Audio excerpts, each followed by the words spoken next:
Olá, meus queridos alunos, professor Nuno Avelar aqui. Hoje eu vou falar com o EJA Noturno, quarto ano, tá certo? Estou representando aqui a professora Cláudia Vanessa e aí, vamos para a aula agora. Hoje vamos estudar o solo. O solo é um corpo de material que recobre a superfície terrestre imersa entre a litosfera e a atmosfera. Para um agrônomo, solo é a camada na qual pode se desenvolver a vida vegetal.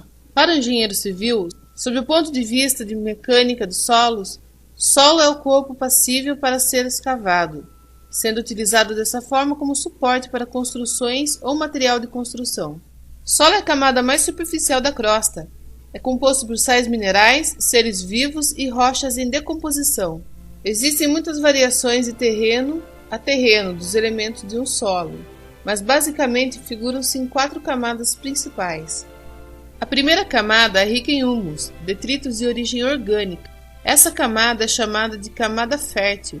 Ela é melhor para o plantio, e é nessa camada que as plantas encontram alguns sais minerais e água para se desenvolver. A outra camada é a camada dos sais minerais.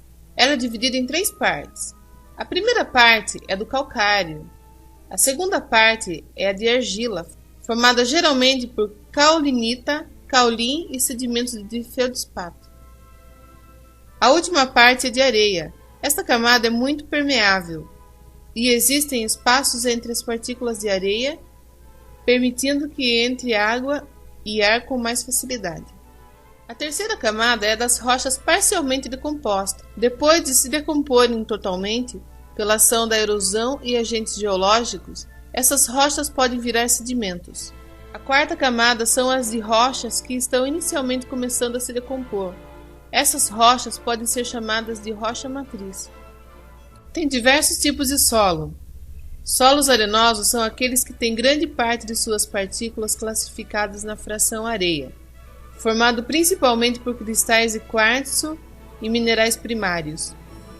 Os solos arenosos têm boa aeração e a capacidade de infiltração de água. Certas plantas e micro-organismos podem viver com mais dificuldade devido à pouca capacidade de retenção de água. Solos argilosos são aqueles que têm grande parte de suas partículas classificadas na fração argila. Não são tão arejados, mas armazenam mais água quando bem estruturados. O latossolo é granular e coloração avermelhada a vermelho escuro. São solos sazonais típicos da região de clima tropical úmido e semiúmido, como o Brasil e a África Central. Sua coloração pode ser avermelhada, alaranjada ou amarelada. São profundos, bastante porosos e bem interperizados. Os solos lixiviados são aqueles que a grande quantidade de chuva carrega seus nutrientes, tornando o solo pobre de potássio e nitrogênio. Solos áridos são aqueles que, pela ausência da chuva, não desenvolvem seu solo. Solos de montanhas são aqueles que o solo é jovem. Solos orgânicos são compostos de materiais orgânicos, como restos de organismos mortos em decomposição, além de areia e da argila. Este solo é o que mais favorece o desenvolvimento da vida das plantas. Porém, solos orgânicos tropicais, como o do Brasil, por exemplo, possuem baixa fertilidade. Humus é o resíduo ou composto solúvel originado pela biodegradação da matéria orgânica, que torna disponível para as plantas nutrientes minerais e gasosos como o nitrogênio. Beleza, galera? Nossa aula tá chegando ao fim. Mais uma vez, se puder, fique em casa, tá certo? Logo isso vai passar, a gente vai se reencontrar. Mas por hoje é só. Grande beijo.